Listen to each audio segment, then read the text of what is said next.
It's been an exciting weekend for women's hockey here in Connecticut, and today we're with a team of girls creating their own excitement, the Connecticut Polar Bears at the girls U19 Tier 1 New England Regional Tournament at Trinity College. Stay tuned till the end of the episode when we announce the winner of our March Photo of the Month contest. These top-level players are ready to have some fun and compete to win, so let's check it out.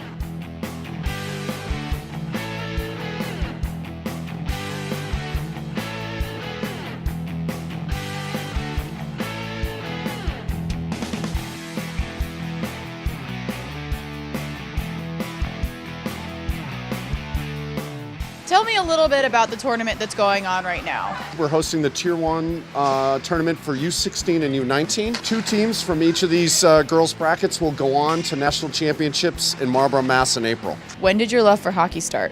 When I was 3 years old.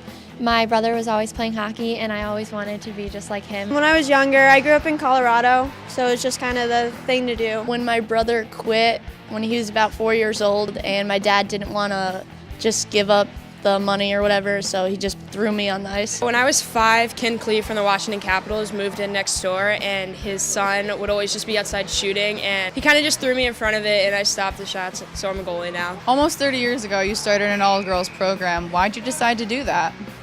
Well, in Connecticut, we had a bunch of girls who could play hockey, but they were playing on boys' teams. There were other states that had girls' programs, and those girls were getting all the exposure to the college coaches. Because the girls in Connecticut, you couldn't find them. They were one here and there on a boys' team. So we started a team here, and we were fortunate to win a national championship our first year, and that put Connecticut on the map, and here we are 29 years later. What is your favorite thing about hockey? Probably the thrill. Hanging out with friends and playing the sport you love. Playing a sport that's different because, it's not a sport that everyone plays. I moved away from home. I go to boarding school, so I think I spend so much time with my team, and all the girls, we just walk around campus and hang out, so I think that's the best part for me. How do teams qualify for this tournament? They have to participate in their state tournaments, so Connecticut, Rhode Island, Maine, New Hampshire, and Vermont all host state tournaments. Teams that win those state tournaments advance on to regional play. How is it different playing hockey now that you're older versus when you were younger? It's much more competitive. When I was younger, a lot of it was just for fun. Like, you didn't think about college and all these championships and stuff. Just turned into like a lifestyle instead of a hobby. What can be some challenges that you face as a coach coaching girls at this high level? Keeping them motivated, keeping them focused, so they understand that their progress is going to be in a step progress day to day over the course of a season. They're going to have to be patient. What's the best part of being a female hockey player? The expression on people's faces when you tell them that you're a girl and you play hockey. Probably showing off to the boys. They always underestimate us. I just think it's awesome because off the ice I'm very girly, and then on the ice I could play just tough. What is the best part of coaching an all-girls team? They listen. I coached boys for 1 year and simultaneously with the girls, and it just made me appreciate the girls more. What is the toughest part of being a female hockey player? Definitely being underestimated. Being underestimated by boys and other people, girls too. There's a lot of stereotypes that go with it. The girls aren't supposed to be out there playing sports that are typically supposed to be for guys. But it's also a good thing because you get to show that you're just as good as the guys. Over the past 30 years since you've started this program, how has the game changed?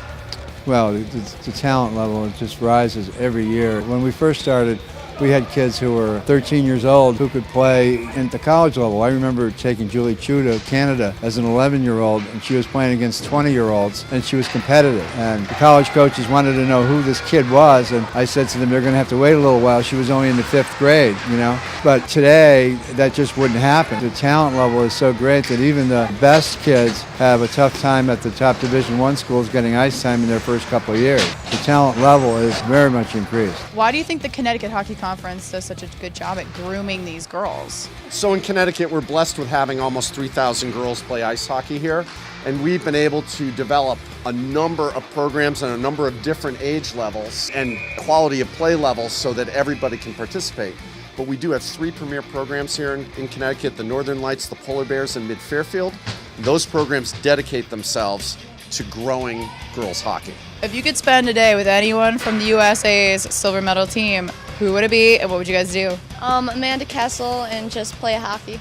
Megan Duggan, because we share the same name, of course. Probably Molly Schaus. She's a goalie. Just go and probably be on the ice with her to get some tips. Julie Chu and just hang out, play hockey. What are your plans for the rest of your hockey playing career? I'm playing at Oswego State in upstate New York next year. I'm going to play at Elmira College. I verbally committed to Salve Regina. I'm playing at Hamilton College in upstate New York next year, so hopefully 4 years there, and then we'll see from there. You've had 4 Patty Kazmar Award winners. Do you have any others in the making? Well, I hope we do. The 4 who won it were obviously special. What do you think it takes for a girl that you coach now to get to their position? Well, first of all, they have to be blessed with talent to get in the circle. But after that, it's basically, are they a quality kid? That shows through. These kids who are nominated for those awards and who win those awards don't win them on the basis of what happens in 1 year. They're watched, and what they contribute to their teams is observed over a long period of time. So it's hard to win that on a fluke.